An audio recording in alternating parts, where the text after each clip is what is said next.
Selamat malam. Selamat malam Romo, Sister, teman-teman, saudara-saudari terkasih dalam Yesus Kristus. Tadi sudah sedikit perkenalan disampaikan, kurang lebih masih sedikit gambaran ya.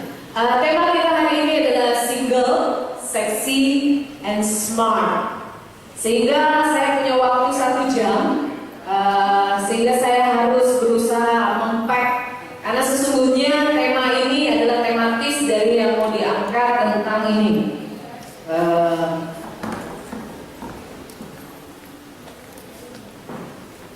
Ini ya, Theology of the Body. Insight. Sedikit perkenalan. Ini paroki saya di Santa Teresia. Kalau yang sering mampir ke Jakarta, itu ada di belakang Sarinah Tamrin. Paroki Santa Teresia. Mungkin nanti selama seminar ini ada hal-hal yang belum terpuaskan, karena saya percaya pasti tidak 100% kita akan puas dengan 1 jam dari pembahasan sudut pandang teologi tubuh mengenai tema kita pada malam hari ini. Saya menyangkutkan alamat email, mungkin ada yang ingin bertanya atau ada yang ingin sharing. Nah, itu alamat emailnya. Kemudian yang mau temenan juga boleh, ada alamat FB juga Twitter. Salah satu hobi saya itu nulis. Biasanya kalau dapat inspirasi, saya nulis sedikit, saya masukin ke dalam blog. Itu nama blognya, agak ribet sih ya. tesoronascosto.blogspot.com. Saya coba cari bahasa Indonesia, udah diambil orang. Saya cari coba bahasa Inggris, diambil orang juga. Akhirnya saya pikir-pikir, ya udahlah, coba cari bahasa yang lain. Ternyata ketemu bahasa Itali. Ya minimal lidah kita nggak belibet ya ketika menyebutkan, konsonannya masih cukup bisa terbaca dengan baik. Tesoronascosto ini bahasa Itali, artinya bahasa Inggrisnya hidden treasure. Kemudian bahasa Indonesianya harta tersembunyi. Kenapa saya pilih itu? Itu merupakan satu perikop inspirasi dari kitab suci yang memotivasi saya. Kemudian tahun 93 saya terjun penuh waktu terlibat dalam evangelisasi atau dalam karya pewartaan, sehingga ayat itu selalu memberikan inspirasi. Tadinya saya pikir bahwa saya menemukan Yesus ya, sehingga dialah harta yang tersembunyi. Tetapi setelah berjalannya waktu, saya semakin disadarkan bahwa sebenarnya Yesuslah yang menemukan saya, dan Yesuslah harta yang tersembunyi itu sendiri. Sehingga ini jadi jadi satu kalimat yang selalu bisa menguatkan. Nah, boleh mampir ke sana, ada banyak cerita-cerita atau mungkin mau lebih kenal saya. Oke, itu sedikit. Kemudian ini tentang topik. Topik sendiri singkatannya adalah Theology of the Body Insight. Jadi berbicara dimotivasi dari teologi tubuhnya Paulus yang kedua. Kalau ada yang mungkin masih belum mendapatkan gambaran secara utuh atau belum cukup mengerti apa itu teologi tubuh, nah bisa mampir ke website. Kita ada website dan aktivitas kita juga ada di LinkedIn ya. Kita pakai TOB Insight karena nggak bisa terlalu panjang sehingga coba disingkat-singkat. Kemudian di Twitter untuk gerak langkah kita, dinamika kita biasanya suka diupdate di sini, juga di FB. Nah, ini alamat email. Kalau misalkan ada yang berhubungan dengan teologi tubuh yang masih mengganjal atau ada yang ditanyakan, nah di sini atau seputar program. Topik sendiri ada di bawah naungan satu komunitas namanya Domus Cordis, di mana Domus Cordis ini artinya rumah hati. Ada di dalam bawah Pemika, ya, Pertemuan Mitra Kategorial Keuskupan Agung Jakarta. Jadi kami ada di sini. Topik kami adalah salah satu karya apostole dari komunitas kami. Oke. Kami punya 3 program. Ya. Program pertama atau program dasar namanya Dita Clara. Artinya hal-hal dijelaskan sehingga menjadi jelas. Kurang lebih begitulah ya, Dita Clara. Buat mereka yang ingin lebih mendalami, karena dalam Dita Clara ini hanya dikasih gambaran blueprint apa sih TOB itu, apa sih teologi tubuh itu, nah di sini. Dan saya bawa dua teman yang baru saja selesai mengikuti program dasar, ada duduk di kiri di sana. Ya, yang pertama itu Mary, kalau berdiri Mary.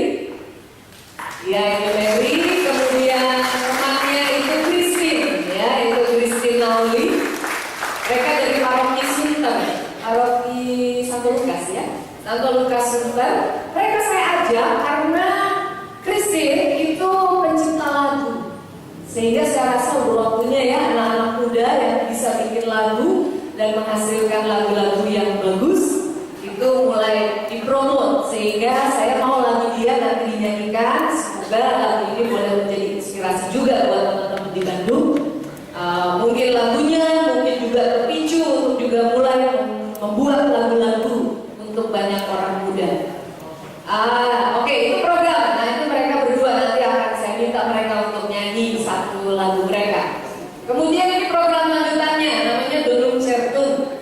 Artinya hadiah yang pasti, ya, hadiah yang diyakini, pemberian yang diyakini. Kemudian terakhir yaitu Dukras. Di sini akan banyak ngomongin soal tubuh cewek dan tubuh cowok. Ya, ini akan dikupas di sini banyak. Kemudian di sini adalah buat mereka yang pengen ngajar, ya, atau pengen jadi pewarta teologi tubuh.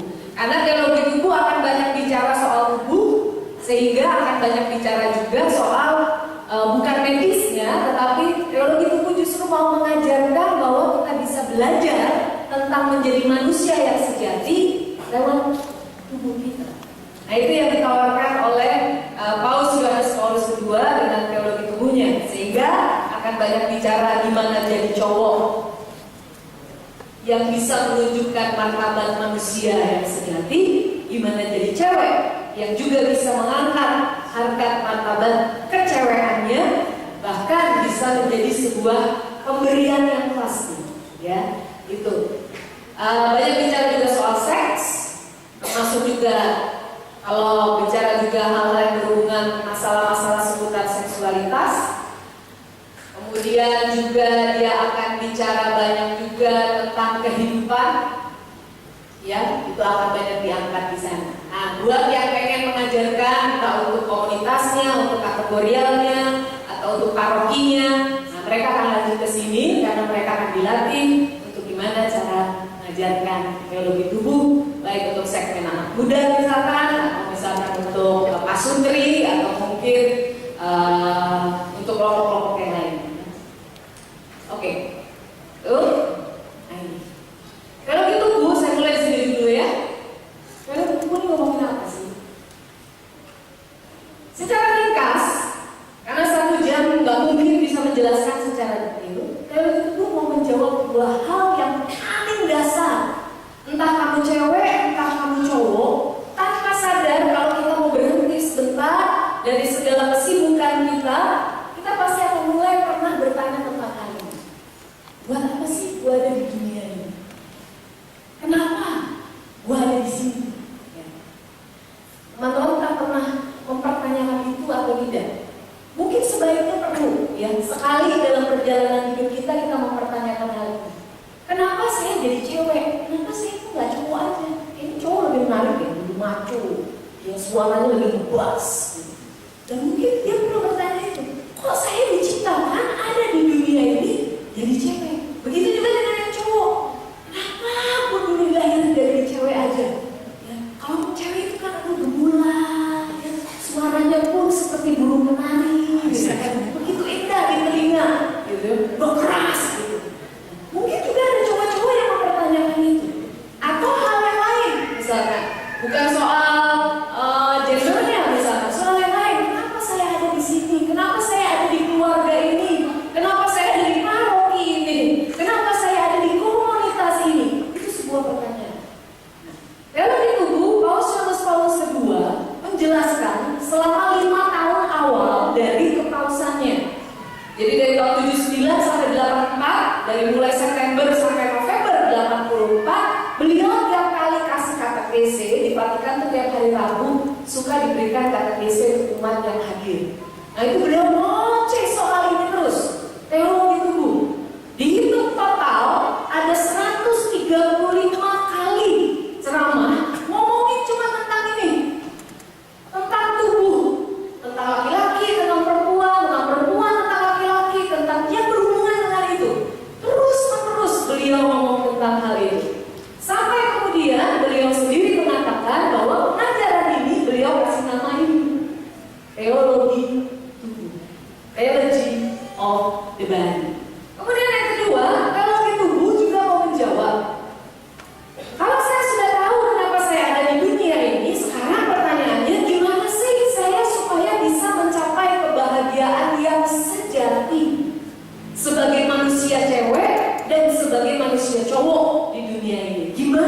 saya bisa mencapai itu?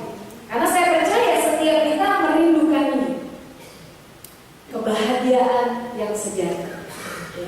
Yang seringkali sekarang yang kita lihat lewat media, lewat entertainment, kebanyakan ilusi, ya, bukan kebenaran.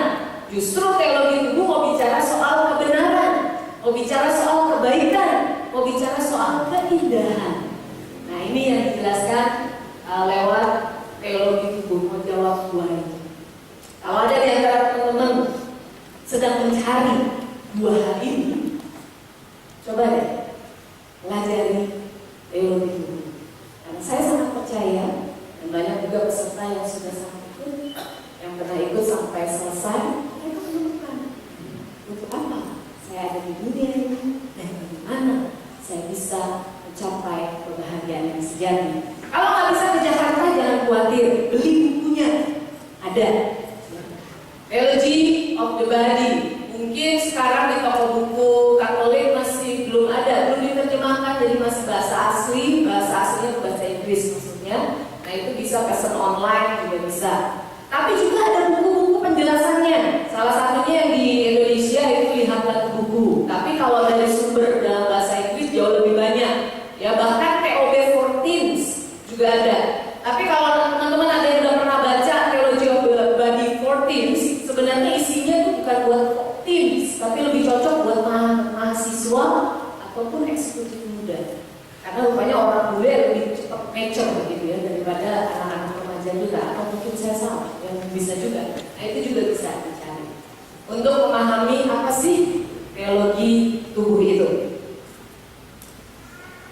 Oke, sebelum lanjut yang sini dulu, teologi tubuh selalu diangkat dalam satu event anak muda besar sedunia yang namanya World Youth Day. Ada yang udah pernah ikut World Youth Day di sini? Oh, ada di belakang. Oh, ada 2 orang. Ada lagi? Ikut yang gimana waktu itu? Sydney. Oke. Tadi ada lagi angkat tangan cowok kalau nggak salah. Di mana?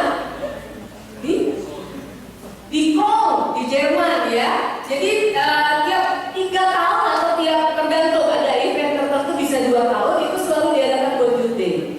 Nah, pada setiap event World Youth Day, salah satunya seperti di Sydney, itu selalu ada namanya Youth Festival.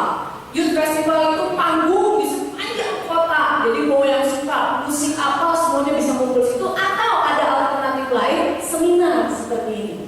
Di mana seminar-seminar tematis tentang Theology of the Body disampaikan oleh beberapa narasumber, salah satunya Christopher West ataupun Jason Everett. Dia banyak bicara ini. Di Amerika, Theology of the Body banyak disampaikan di sekolah-sekolah Katolik, di kampus-kampus, bahkan di paroki-paroki.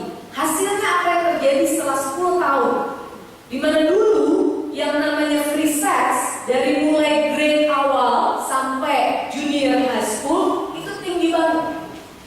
Tapi setelah Theology of the Body disampaikan terus, sekarang ratingnya turun. Justru mereka yang mempertahankan keperawanan semakin tinggi. Ya. Artinya sangat banyak anak muda terjebak pada ilusi bahwa yang namanya seks identik dengan love.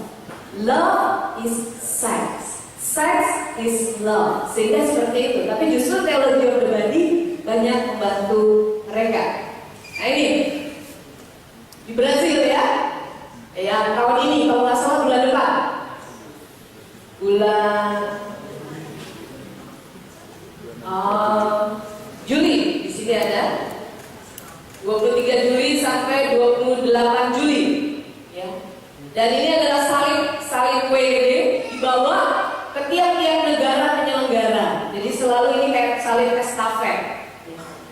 Dan saya akan tunjukkan salah satu video promo dari WGD, di mana Theology of the Body seringkali diajarkan di sana dan teman-teman supaya dapat atmosfernya. Dan one day, ya siapa tahu teman-teman bisa ikut. Atau di Indonesia udah ada ya Indonesian Youth Day. Kalau nggak salah kemarin itu bikinnya di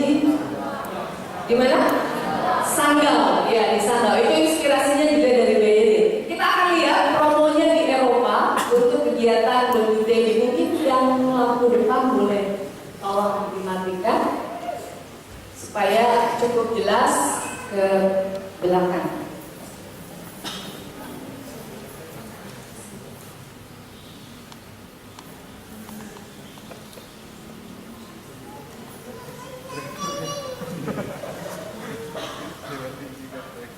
Soundnya boleh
oke.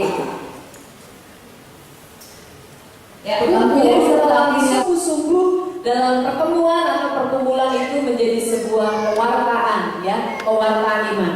Baik, sekarang saya bergerak ke sini nih, ke tema kita ya, single, sexy, and smart. Tema ini diambil dari salah satu buku yang kami keluarkan ketika tahun 2010 kami mengadakan sebuah chastity campaign, yaitu kampanye kemurnian seksual yang kita kasih nama True Love Celebration, di mana ada tiap sesi dan tiap sesi itu kemudian dibukukan dan buku itu disebut dengan You Deserve the Truth. Dan tema dari sesi ini ada di sini. Tetapi yang saya mau sampaikan hari ini tidak persis sama seperti ini, tetapi juga tidak bertentangan. Sehingga kalau kita bicara soal single, sexy, and smart, berapa banyak di sini yang confirm? Yes, I'm single, I'm sexy, and I'm smart. Oh, ada di belakang. Ya, di belakang ada single, sexy, and smart. ya, siapa yang mencari single, sexy, and smart ada di belakang satu orang. Dan kita akan melihat ini apa yang dimaksud dengan singleness, apa yang dimaksud dengan seksi, dan apa yang dimaksud dengan smart. Bukan seperti deskripsi atau penjelasan atau apapun yang sering kali kita dengar, tetapi kita akan lihat dari mata theology of the body. Berapa banyak di sini yang benar-benar single, belum punya pacar, belum punya suami? Sedikit ya? Berarti udah pada married semua yang hadir di sini. Panitia promonya agak salah rupanya. Ya. Atau mungkin malu mengakui bahwa yes, I'm single. Yes, I'm single.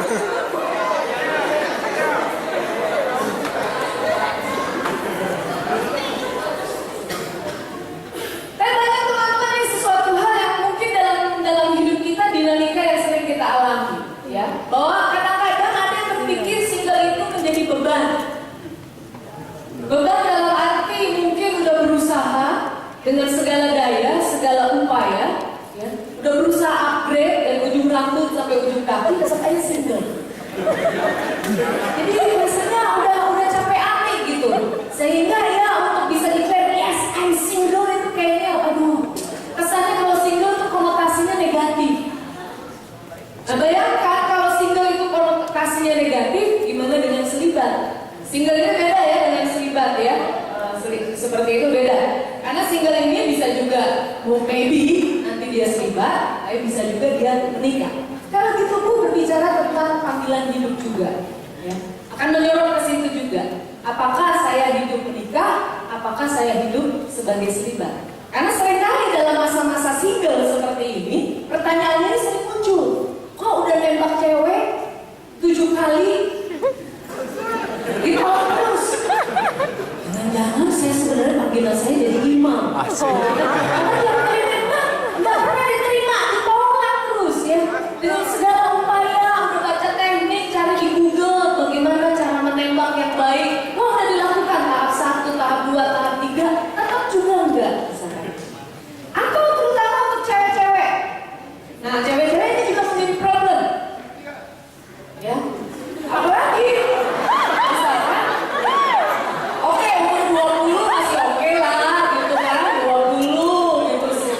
Ya, 20 mah ya itu zamannya menikmati kesinggelan pada saat itu. Temanya juga kan beda kalau umur 20-an itu. Siapa gue gitu kan? Wah, gue kuliah di mana? Gue kerja di mana? Nah, siapa gue? Tapi kalau udah masuk 30, terutama cewek-cewek mungkin ya, kalau cowok-cowok mungkin masih ya oke lah gitu, cowok mah gitu. Tapi kalau udah cewek umur 30, belum ada yang lama gitu ya, putus sambung, capek juga, udah males lah pokoknya. Sekarang kalau ada cowok yang datang langsung aja, will you marry me? Yes. Umur seperti itu, sehingga ada mitos katakan kalau umur 20 siapa gue, ya. Kalau umur 30, ya mungkin udah punya cewek, udah punya mobil, udah punya rumah, mungkin siapa lu? Lu level sama gue. Nah, umur 30 gitu. Tapi kalau udah umur 40 masih single. Mau ngapain? Siapa aja deh yang udah gak peduli lah. Pokoknya asal udah ada yang mau, udah bagus. Misalkan seperti itu. Sehingga ini saya ngambil juga di Google. Ternyata ada juga gambar. Tapi ada juga cewek misalkan dia masih single tapi dia masih menanti yang sempurna. Dia nanti terus. Wah, sampai Ya. Dia masih mengharapkan seperti ini. Kalau cowok mungkin ada beda ya lokasinya. Beda.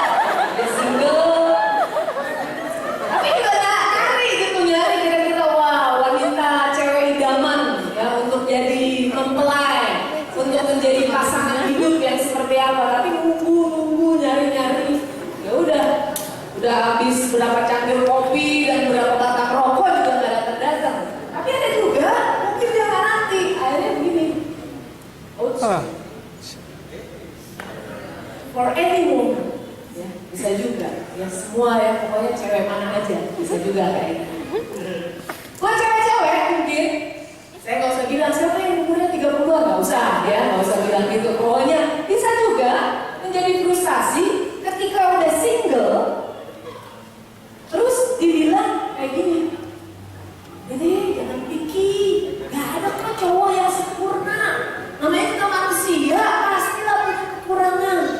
Tapi seringkali dia menjadi semakin down, menuju ke stres ataupun galau tingkat dewa. Karena pada dasarnya sebenarnya nggak pilih-pilih, emang nggak ada. Kalau pilih kan ada si A, si B, si C. Nah ini kandidatnya aja nggak ada, sehingga bagaimana mau milih? Ada waktu. Padahal standarnya harusnya tinggi, udah turunin nggak ada juga, turun lagi nggak ada juga, gitu ya. Sehingga ya udah. Ketika dia single, dia menjadi single itu menjadi beban. Single itu menjadi sesuatu kalau tidak mau dikatakan memalukan. Atau menjadi single itu sangat sesuatu situasi yang sangat berat. Mungkin itu cewek. Kalau cowok justru wah, kalau single dia bisa dengan siapa aja, gitu kan? Iya cari gebetan misalkan. Nah ini single yang jujur, dia mengakui ketika masa single. Beda. Tapi kalau perempuan mungkin perempuan dari keluarga, usaha dong, potong rambut kek, di color kek, 3 warna. Setelah setelah itu kemudian ada yang memperhatikan ya ternyata kamu manis juga ya. Misalkan. Usaha dilakukan. Artinya dalam masa single itu menjadi sebuah masa perjuangan yang perlu extra effort sehingga akhirnya bisa mencapai target dalam masa single. Minimal ada yang melamar atau jadi dapat jodoh. Problemnya teman-teman saya lewati masa-masa seperti ini, juga masa seperti ini. Standarnya yang ketinggian. Udah single, kerjaannya cuma televisi, kulkas, televisi, dapur, televisi. Gimana udah berjodoh? Kalau misalnya lokasinya cuma kayak gitu doang, gitu ya. Sehingga ada kritikan seperti itu. Ada satu teman saya mengalami semuanya ini sampai stres. Dia jadi single yang gak happy. Single itu menjadi beban. Tapi ada juga teman saya yang cowok, single juga jadi beban. Kenapa? Terlalu banyak cewek yang mau. Sehingga, wah. Jadi kayak ada satu iklan gitu, iklan apa? Iklan Axe ya kalau nggak salah ya. Gitu ya. Deodoran cowok, gitu. Cewek ngejar-ngejar, sampai dia mesti ngumpet-ngumpet gitu ya. Aduh, rasanya capek banget. Ketika ya. Artinya ada sebuah nggak kepuas atau ada sesuatu yang masih nggak klik ketika seseorang itu menjadi single. Seakan-akan ini masa untuk fight untuk sesuatu yang sebenarnya ujung-ujungnya fokusnya adalah I, me, myself. Itu fokusnya. Berapa banyak cewek menghabiskan dana buat dandan, ya, segala usaha. Begitu mungkin juga cowok. Berapa banyak dia mesti treat, traktir, memperlakukan seorang perempuan untuk bisa dalam tanda kutip jadi single yang happy. Ingat kalau begitu mau menjawab dua ini. Untuk apa aku hidup ini? Termasuk untuk apa aku menjadi single saat ini. Dan yang kedua, gimana sebagai single saya bisa mencapai kebahagiaan yang sejati tanpa kudu mesti harus mencarinya lewat seorang perempuan ataupun lewat seorang laki-laki. Nah itu yang mau dikalahkan oleh Dewi. Jangan kebahagiaan kita ditentukan oleh situasi atau oleh seseorang. Karena situasi bisa berubah. Ya, televisi aja dari yang gendut sekarang udah tipis. Ya. Kitab suci aja udah bukan kitab lagi, udah jadi LCD suci, udah jadi BB suci, udah jadi iPad suci. Nah, keadaan situasi itu pasti akan berubah. Seseorang juga, contoh orang jatuh cinta, nih jujur-jujur aja. Proses ketika kamu ngebet jatuh cinta sama seseorang berapa lama sih? Coba lihat flashback. Berapa lama ketika momen kayak gak usah lihat orangnya, lihat atap rumahnya tuh udah happy. Dia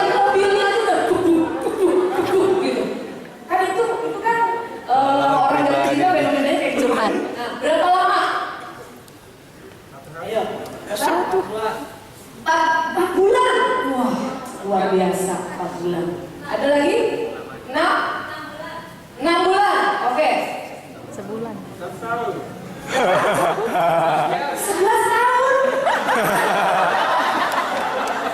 Itu katarak. Bayang 11 tahun. Udah masuk UGM bagus ya. 11 tahun. Luar biasa. Wah, parah ini. Kalau itu gue justru mau mengatakan bahwa yang namanya love itu nggak identik dengan feeling. Ya. Love itu punya makna yang jauh lebih dalam dari feeling. Karena kalau feeling kita nggak bisa dipercaya. Tadi contohnya 4 bulan. Bayangin. Dia deg-degan 4 bulan, deg-degan hilang, nanti lagi. Yang mana lagi nih? Yang 4 bulan misalkan seperti ini. Karena bisa 4 bulan, paling lama ya. Ya sekitar gitulah. Ada beberapa bulan, ada mungkin sampai 1-2 tahun. Ya, ketika itu. Atau bisa ada yang lebih lama sampai 5 tahun. Setelah itu mungkin biasa aja. Bayangkan kalau kebahagiaan kita ditentukan oleh feeling, oleh perasaan, hidup kita akan up and down and shake. Hidup kita seakan-akan bentar happy, bentar mellow, sedih.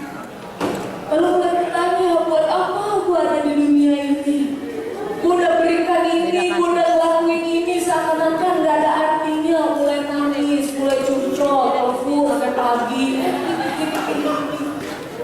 Gak happy, gak bahagia.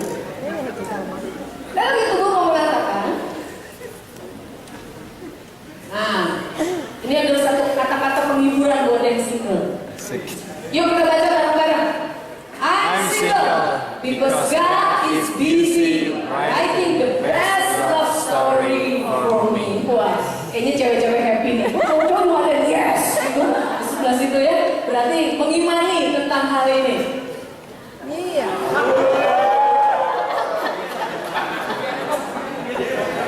Saya tak tahu ini kabar buruk atau kabar gembira. Kenapa?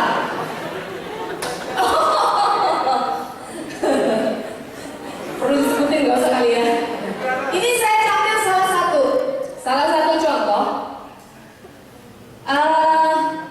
gaya hidup alternatif, ya gaya hidup alternatif.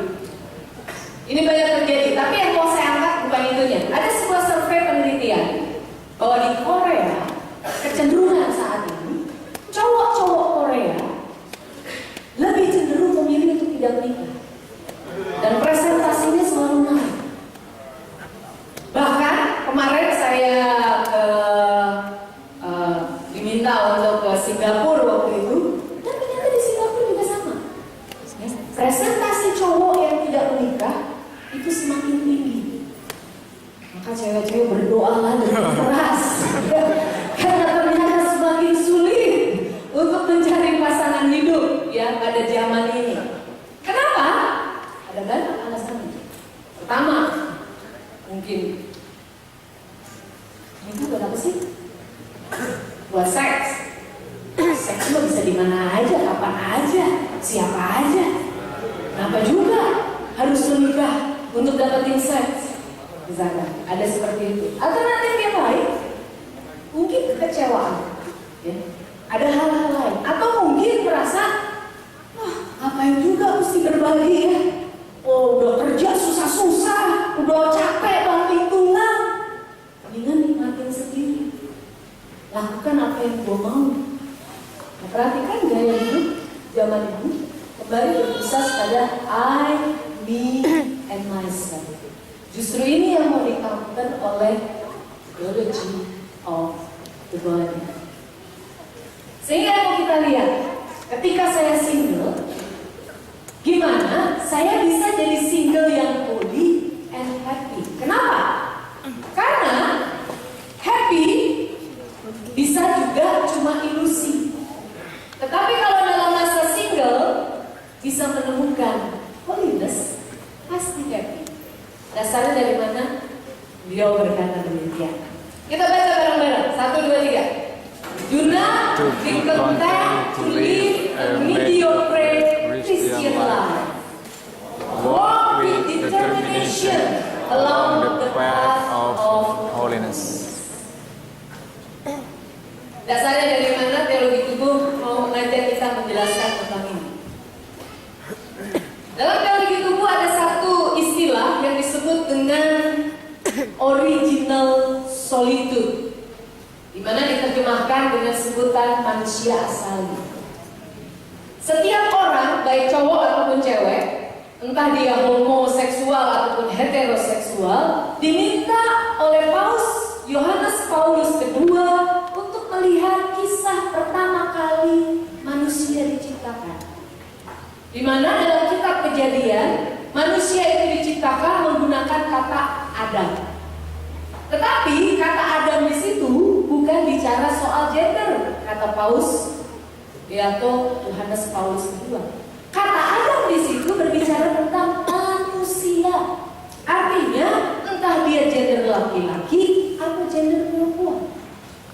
Dan ketika manusia itu diciptakan, pada saat dia diciptakan, itu hari keberapa?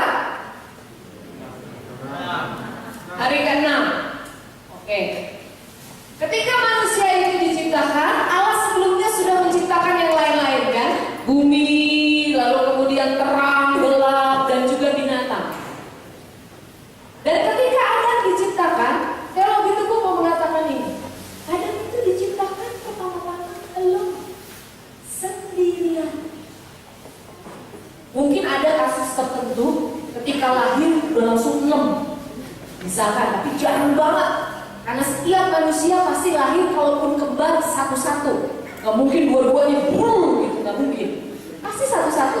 Karena itu kita bilang ada yang sulung, ada yang bungsu misalkan. Anak satu, anak pertama atau anak kedua.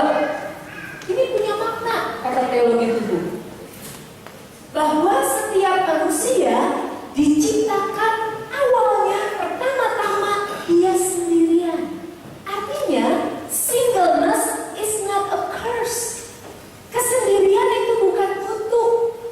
Kesendirian is blessing. Dan itu yang ditemui oleh Adam. Manusia itu ketika dia diciptakan sendiri. Karena justru ketika dia sendirian, Adam menemukan panggilan hidup dia. Panggilan hidup tidak ditemukan ketika lagi rombongan, ketika lagi berkerumun, atau di istilah di Jakarta istilah lagi guyup. Ya, enggak.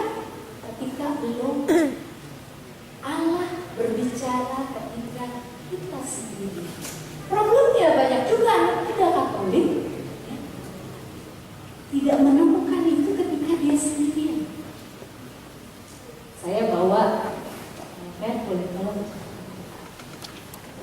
dua-duanya.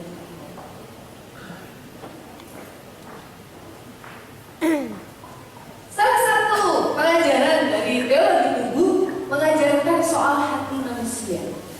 Karena dalam tubuh manusia itu kan ada hati kita, ya.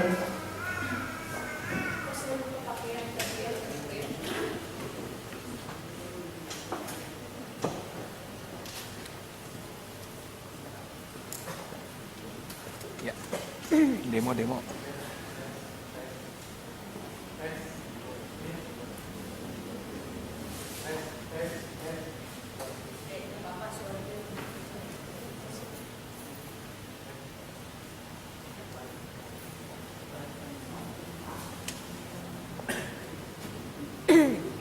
Ketika Adam diciptakan, teologi tubuh mau mengatakan bahwa manusia itu lengkap, utuh, komplit, penuh.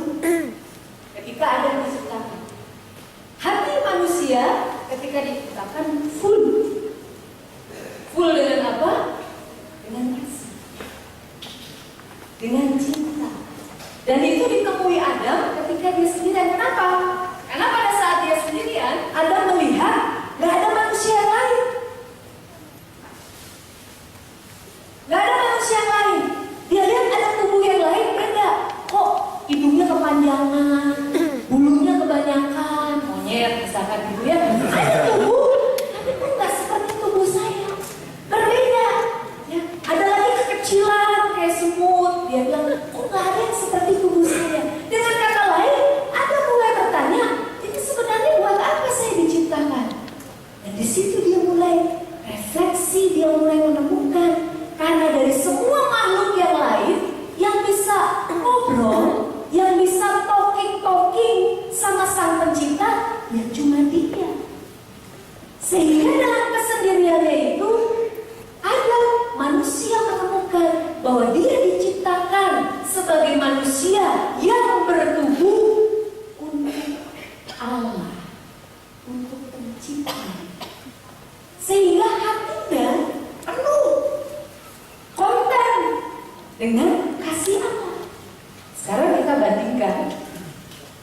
dengan lajang-lajang Jakarta.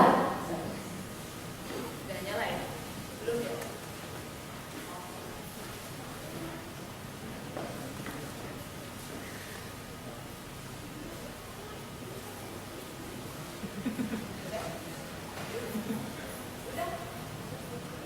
Kedengeran kan ya? Suara saya ya?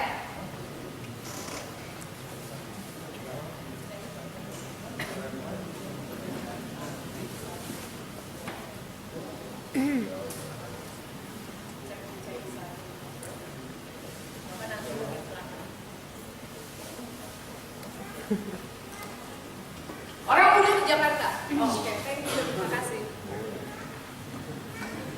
Situasi hati mereka ada yang seperti itu. Ada yang setengah penuh hatinya, ada mungkin cuma 10%. Akibatnya apa yang terjadi? Misalkan yang dua gender yang berbeda, sama-sama single. Ketika mereka ketemu positif dengan negatif, misalkan dia saling tertarik. Apa yang terjadi? Mereka saling menarik untuk saling mengisi. Ketika diisi, ini lumayan naik, tapi ini kurang. Begitu juga terus terjadi seperti itu. Gak pernah terpuaskan, kata Paulus II. Begitu juga dengan seks. Terus berhubungan seks, kok gak puas-puas? Selalu butuh lagi, selalu pengen lagi, selalu ingin lagi. Sehingga teknik itu mau mengatakan problemnya ada di sini, bahwa kalau mereka hanya saling mengisi seperti ini, tidak akan mencapai kebahagiaan yang sejati. Dia perlu datang kepada sumber dari cinta itu sendiri, yaitu Allah. Allah lah yang bisa mengisi dan memenuhi hati mereka.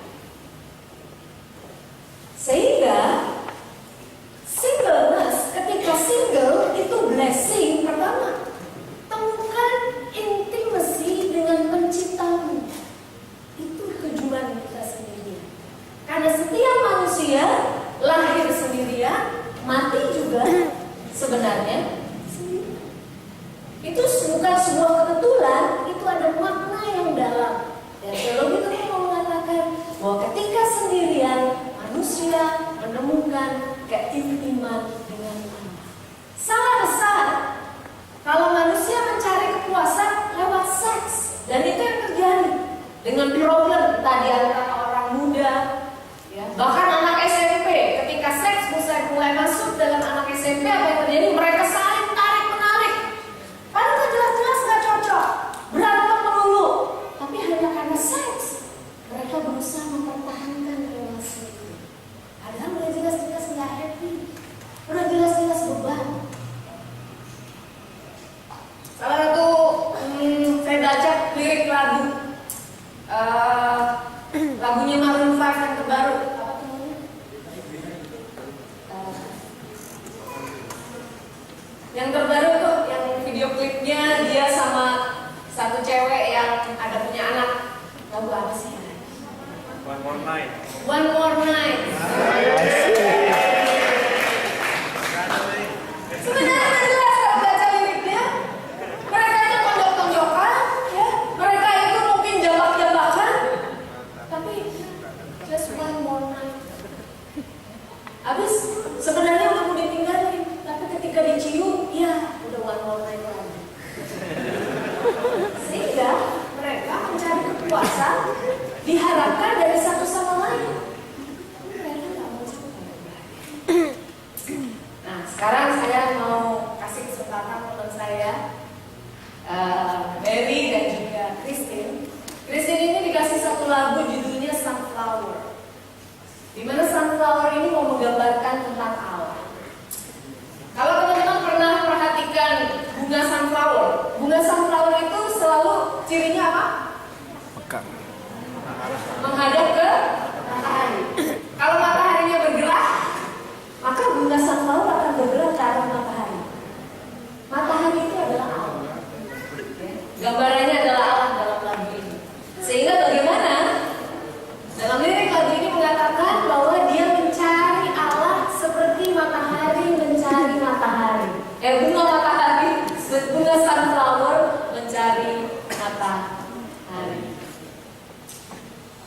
Kita kasih semangat ya buat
sedangkan di dunia saat ini, dalam dunia sekuler yang ditawarkan, ketika sendirian, pertama, hiduplah murah-murah, sesuka-sukamu. Karena nanti kalau udah tua, jadilah kaya raya, supaya mati masuk surga. Itu kan sebuah ilusi kebohongan. Tetapi justru ketika sendirian, mulailah menjadi single yang busy dengan hal-hal yang positif misalnya. Karena ketika Adam di Taman Eden, Adam sibuk kasih nama. Bayangin semua binatang dia loh yang kasih nama. Oh ini gajah, oh ini nyemot, oh ini kucing. Oh dia sibuk kasih nama. Dia sibuk memelihara Taman Eden. Gak ada aja nganggur-nganggur gitu ya. Apalagi kayak lagunya Bruno Mars, Lazy Song, gak ada. Today I'm not gonna do anything, misalkan seperti itu. Dia sibuk ngapain? Sibuk mengoptimalkan talentanya, sibuk mengoptimalkan skillnya. Dia enjoy, menikmati ketika sendirian. Justru ini siapa? Allah katakan gak baik kalau manusia ini sendirian. Bukan Adam yang komplain. Tuhan, kok saya sendirian? Kasih dong penolong. Gak gitu kitab sucinya. Yang lebih dulu Paulus kedua katakan justru idenya Tuhan. Ketika Adam sibuk, ketika dia melakukan tanggung jawabnya, Allah lihat itu gak bagus sih dia sendirian. Aku akan ciptakan penolong yang lain. Artinya sendirian muncul karena Tuhan mengatakan demikian. Adam sendiri di Taman Eden dia happy. Dia terlalu sibuk, dia terlalu happy. hatinya full dengan cinta Tuhan. Tapi Tuhan katakan, no. Cintamu itu temur penuh nih. Harus di-give, harus diberi. Dan itu kemudian diciptakanlah perempuan supaya mereka bisa saling berbagi yang satu dengan yang lain. Artinya ketika jadi single bukan kutuk, bukan beban, justru kesempatan untuk mencapai kepenuhan sebagai laki-laki dan juga sebagai perempuan. Gimana dengan kesepian? Banyak kan single-single yang kesepian, gitu ya. Akhirnya ya udah depan novela. Ah, ini mah gak kesepian ini mah rame ini. Udah habis adiksi. Iya, kegirangan ini. Boro-boro sepi. Gak suka yang sepi nih. Kalau perlu aku begadang-begadang. Kenapa? Sepi. Ya, nggak ada yang bisa dilakukan. Mungkin kalau saya perempuan bisa kasih contoh-contohnya perempuan ya. Tapi yang cowok-cowok pasti bisa merefleksikan sendiri. Apa yang terjadi ketika saya single terus saya kesepian? Kenapa bisa kesepian? Padahal saya udah bisa, saya udah ekaristi, saya sudah minta cinta Tuhan memenuhi hati saya. Kok tetap ada rasa, bahkan seringkali kesepian itu seperti menggigit, gitu ya. Akhirnya apa? Cari sesuatu atau seseorang untuk mengisi kesepian itu. Kalau relationship itu sehat, tapi kemudian relationship itu justru bisa kemudian ujung-ujungnya justru menjadi masalah ketika masa-masa kesepian itu. Kabar gembiranya, diadakan survei nih tentang kesepian, dan ini hasilnya. Bahwa dalam setiap tubuh, dalam setiap manusia, artinya 48 hari dalam setahun pasti akan mengalami rasa yang namanya kesepian. Entah dia single, entah dia married. Walaupun ada teman tidur, suami istri, tetap dia bisa merasa kesepian. Karena dalam penelitian siklusnya, wajar kok dalam 1 tahun 48 hari seakan-akan kita merasa sendirian. Saya masih bisa baca. Kayu Rika, Semoga saya bisa jawab. iya, pasti bisa. Roh Kudus ada di sana. Kayu Rika, Di sana. apakah mungkin kita mencari kepenuhan dalam Tuhan juga bisa menjalin relasi untuk bersama-sama menuju kepenuhan? Ngerti kan? yang bacain juga nggak ngerti. Apakah mungkin kita selama mencari kepenuhan dalam Tuhan, kita juga bisa menjalin relasi untuk bersama-sama menuju kepenuhan? Bisa. Bisa. Luar biasa. Jawabannya bisa. Tidak. Ditanya bisa, bisa. Oke. Tapi tidak langsung menuju kemana tidak jelas. Iya, berarti Artinya kalau ditanya bisa positif, bisa negatif. bisa. Ini penanyanya Perlu kita tafsirkan. boleh. Ada buku tafsirnya kan? Mungkin juga maksudnya gini. Dia mau mencari tadi kan yang contoh gitu ya, contoh air hati yang penuh dengan cinta Tuhan, tapi mungkin juga dia lagi pacaran, sehingga dia juga berpikir apa bisa juga dalam relasi dalam mencari Tuhan, tapi pacaran juga terus dijalankan. Iya. Misalkan bisa terjemahannya seperti itu. Atau mungkin dia nggak punya pacar juga yang masih jomblo terus. Tapi menjalin, Kenapa? bisa menjalin relasi untuk bersama-sama menuju kepenuhan. Kepenuhan apa juga tidak jelas. Tapi ya udah kita hubungan. Jawabannya bisa. Bisa. Pertanyaan selanjutnya, bagaimana mengatasi kecenderungan diri ketika berada dalam kesendirian atau kesepian, lalu menuju ke hal negatif seperti masturbasi dan pornografi, dan bagaimana mengatasi heteroseksual dan homoseksual? Saya langsung lemas ya. Oke. Ceri. Bagaimana mengatasi kecenderungan diri kita ketika kita berada dalam kesendirian dan saat kesepian itu, tapi yang dituju adalah hal-hal yang negatif. Berarti dia sudah tahu itu adalah hal-hal yang negatif seperti seperti masturbasi dan pornografi dan bagaimana mengatasi heteroseksual. Tadi sudah jelas bahwa problemnya ketika kesepian pasti ada, ya. Orang merasa kesepian pasti ada. Nah, justru itu teologi tubuh mau memberikan sinyal pada saat ada rasa kesepian itu supaya tidak menuju pada hal-hal yang negatif. Salah satu hal yang paling positifnya adalah membangun relasi dengan Tuhan. Justru itu jadi sinyal, oh iya, doa saya ada nggak waktu untuk berdoa? Ya. Misalkan yang udah ikut ekaristi cuma seminggu sekali, ayo ditambah. Misalkan ekaristinya ditambah. Jadi tidak fokus pada hal yang negatif, aduh kesepian negatif, maunya yang ini, maunya yang ini, maunya yang udah tahu. Bahwa ketika melakukan hal yang negatif ini, hati mah justru makin kosong. Ya, kok jadi kayak orang Sunda saya ngomongnya ya. Hati menjadi semakin kosong. Bahkan bisa guilty feelingnya bisa double atau triple. I did it again.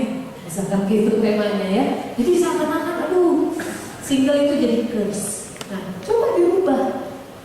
Mencari yang positif. Tadi kan contohnya single. Ya, temukan talent kamu apa dan fokus di situ. Misalkan. Pertama-tama coba isi hatimu itu kan biasanya adiksi ya. Kecenderungan dari adiksi itu karena ada sesuatu yang problem di dalam hati. Jadi bukan adiksinya dulu yang diurusin, problem akarnya dulu. Karena adiksi itu cuma reward. Ketika melakukan adiksi itu, dapat poin reward. Tapi sebenarnya harus dilihat pada akar.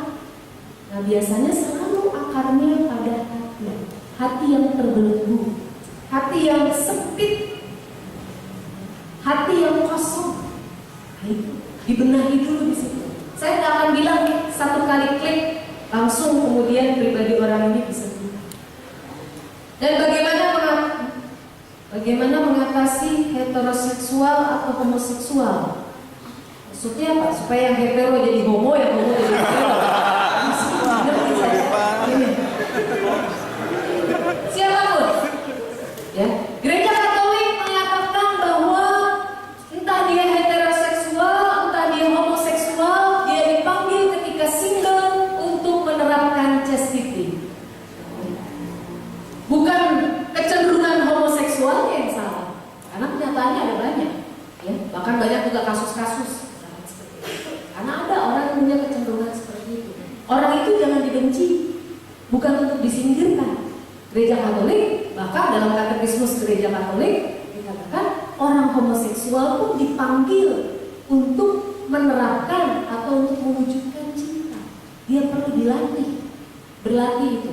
Teologi tubuh menawarkan sebuah solusi untuk itu yang namanya hidup menurut roh. Itu kata Paulus. Berbicara kenapa? Supaya ketika masa-masa single ini atau pada saat punya kecenderungan yang negatif itu mulai berfokus menggali hidup rohani supaya buah rohnya keluar. Kesabaran. Kan banyak sekarang anak muda kalau pacaran gak sabar kan? Ya. Waduh, lama banget. Mesti nunggu nanti kalau udah married baru boleh hubungan seksual. Misalkan. Artinya gak punya roh kesabaran. Dia mau sekarang. Nah, ini berbahaya nanti dalam hidup pernikahan. Mental itu dibawa, gak akan hilang. Justru nilai dalam gereja Katolik sangat indah, melatih manusia untuk menjadi pribadi yang sejati, sehingga nanti dalam pernikahan pun dia sungguh menemukan kebahagiaan yang sejati. Sehingga pertanyaan ini baik kalau menurut saya, dia perlu menggali. Kalau dia masih single, mudah-mudahan yang bertanya ini masih single, atau mungkin pertanyaannya buat temennya sebenarnya ya, jangan terlalu negatif tinggi juga, ya mungkin juga. Kabar gembiranya adalah gunakan waktu singlemu untuk sungguh-sungguh menemukan panggilanmu sebagai manusia, ya, dalam kesinggalan. Itu dulu, karena ini bukan jawaban yang langsung bisa instan. Iya, satu pertanyaan terakhir ya Kak Yurika ya, ini luar biasa. Menurut saya harus ada cinta dulu baru nafsu. Bagaimana menurut Kak Yurika? Asik. Kak Yurika nafsu dulu baru cinta, gitu kali pertanyaannya. Jadi telur dulu, Iya. Saya mau menjawab dari sudut teologi tubuh. Teologi tubuh justru mau mengatakan, karena selama ini ada pandangan di dalam gereja bahwa seks itu kotor, seks itu jahat, sehingga banyak spiritualitas yang akhirnya menganggap dorongan nafsu itu menjauhkan manusia dari Allah. Nah, pertanyaan itu punya pola pikir yang sama. Karena kemudian dia mulai membedakan mana dulu, nafsu apa love atau nafsu. Karena dia menganggap nafsu ini selalu negatif, ya kan? Kalau dilihat dari sisi seperti itu, justru Paus Yohanes Paulus II mau mendobrak itu, bahwa nafsu itu tidak jahat. Kenapa? Allah kok yang kasih nafsu dalam tubuh kita. Dorongan seksual itu kan kita nggak minta-minta kan? Begitu kita gede, ya kok tiba-tiba ada sesuatu yang bergerak nih di dalam diri saya. Nah, seperti itu dari Allah. Dari itu ditemukan oleh Adam di Taman Eden, bahwa dia bukan cuma berbeda dari tubuh yang lain, dia mulai mengenali bahwa di dalam dirinya ada yang bergerak. Lalu itu mengatakan itu. Salah satu contohnya Kapel Sistina. Saya nggak bawa gambarnya ya. Beberapa dekade kapel itu saya pernah sekali ke sana. Kalau teman-teman masuk ke sana pasti gini, wow, kita nggak pernah bisa melihat itu lukisan sebegitu besar dan sebegitu indah ada di sini. Dan pas di bagian tengah tubuh telanjang, tubuh laki-laki telanjang atau tubuh perempuan telanjang Hawa. Banyak belatakan di situ. Dan setelah satu dekade, bagian ketelanjangan itu ditutupi. Karena dianggap gimana mau doa pas angkat muka, ya ada penis, gitu kan? Gak bisa doa. Artinya ada pola pikir yang menganggap itu kotor, itu tabu. Justru teologi tubuh, karena itu Paus Yohanes Paulus II minta semua kain-kain yang menutupi itu dari lukisan Michelangelo itu dibuka semua, dan kapel itu didedikasikan untuk the Shrine of Theology of the Body. Kalau kita masih gak bisa lihat tubuh telanjang dan selalu mulai berpikiran kotor, bukan yang salah tubuh telanjangnya menurut teologi tubuh. Ini loh yang harus diolah. Melihat nafsu bukan sesuatu yang cenderung selalu kotor dan selalu negatif. Nah, ini kan sebuah journey, sebuah perjalanan mengolah diri, mengolah hati. Sehingga bersabarlah. Kalau tadi masih mana nafsu dulu, apa cinta dulu. Kalau dia sudah bisa mengolah dirinya, dia akan menyadari bisa nafsu dulu, bisa juga cinta dulu. Tapi perwujudannya, kalau hatinya sudah diolah, dalam bahasa tubuh, teologi tubuh disebut dengan the redemption of the body, penebusan tubuh. Penebusan tubuh gak akan terjadi kalau pertama-tama tidak terjadi the freedom of heart, kebebasan hati. Nah, ini yang perlu diolah dulu. Begitu juga pada saat nanti di dalam pernikahan. Ya. Jadi pertama yang harus dia rubah adalah cara pandang dia tentang nafsu. Kalau dia masih melihat nafsu itu kan banyak kali dia karena nafsu saya dosa, ya lagi dosa lagi, sehingga nafsu itu menjadi musuh, semakin direpres. Nah, begitu nafsu itu direpres, meledak di tempat lain, entah masturbasi lah, entah mungkin pelacuran lah, apa. Nah, ini direpres. Justru teologi tubuh mau menawarkan bukan direpres, bukan juga diubah, tapi dibebaskan. Nah, dibebaskan itu di mana mulainya? Di situ. Dalam hati kita yang tadi, tag hati yang kosong dan yang penuh. Nah, setiap kita harus memulai perjalanan ini. Nah, teologi tubuh mencoba membantu itu. Itu dulu yang bisa. Kalau belum puas, nanti boleh ya email atau mungkin ada sharing-sharing yang lain. Iya, terima kasih Kak Yulika. Tepuk tangan dong teman-teman. Puas seperti yang sampaikan Kak Yulika, kepuasan teman-teman akan disalurkan melalui email, ya. Dan sekarang kita akan masuk ke pengumuman. Silakan Ci untuk menyampaikan beberapa pengumuman.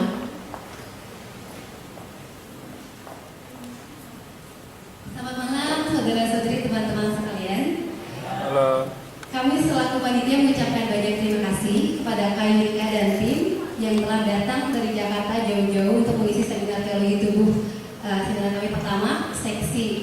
hasil seksianisme dengan sangat baik dan memberi berkat bagi kita semua.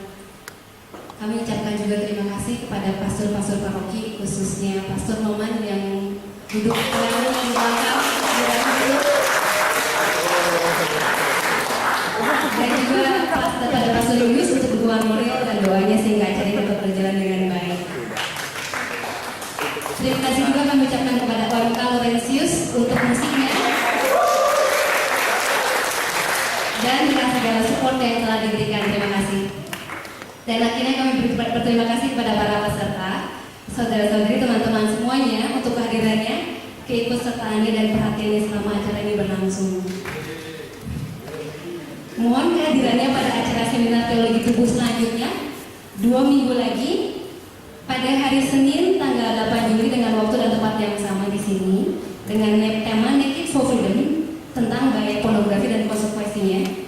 Lalu mohon disimpan tiket yang ada punya untuk dibawa pada tanggal 8 Juli nanti. Dan kebetulan ada Kak Yurika di sini mungkin bisa memberikan sedikit intro cuplikan acara selanjutnya. cuplikan. Iya, teologi tubuh memang mau salah satu menjawab problem-problem pornografi yang saat ini sebenarnya udah booming ya, nggak terkendali. Bahkan sampai anak SD pun, kalau kita baca berita di warnet, di gerbek, ya anak-anak SD, SMP udah lagi mengakses situs-situs pornografi. Nanti 8 Juli kita akan lihat status survei, ya presentasinya betapa mengerikannya dari pornografi ini. Bahkan dari survei yang muncul di SCTV dikatakan itu tahun 98-an juga bahwa 97% anak SMP di Indonesia itu udah pernah nonton pornografi. 97%. Sehingga ini sudah menjadi sesuatu yang dampaknya sangat berdampak. Sangat mengerikan kalau ini tidak dengan segera diatasi ketika teman-teman mungkin ada yang kecanduan ya. Di Amerika ada orang sampai bangkrut gara-gara dia kecanduan pornografi. Karena di sana mesti pakai credit card gitu kan, ada mungkin tema terbaru misalkan begitu ya. Ada film terbaru dan dia harus bayar sampai dia bangkrut. Rumah tangga bercerai banyak karena pornografi. Di orang muda pacaran udah nggak bisa lagi menjadi pacaran yang sehat. Karena tanpa sadar ada kontribusi dari pornografi yang begitu kuat. Bahkan semua iklan, kalau kita lihat ya, iklan semuanya cenderung. Kenapa selalu cenderungnya ke situ? Bahkan terakhir saya lihat di YouTube ya, ada iklan McDonald. Itu cenderung pornografi. Hotdog, ya promosi hotdog McDonald, kok ujung-ujungnya pornografi.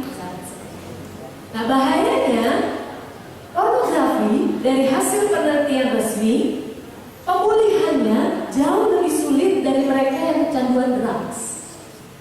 Kenapa? Nantikan 8 Juli 2013.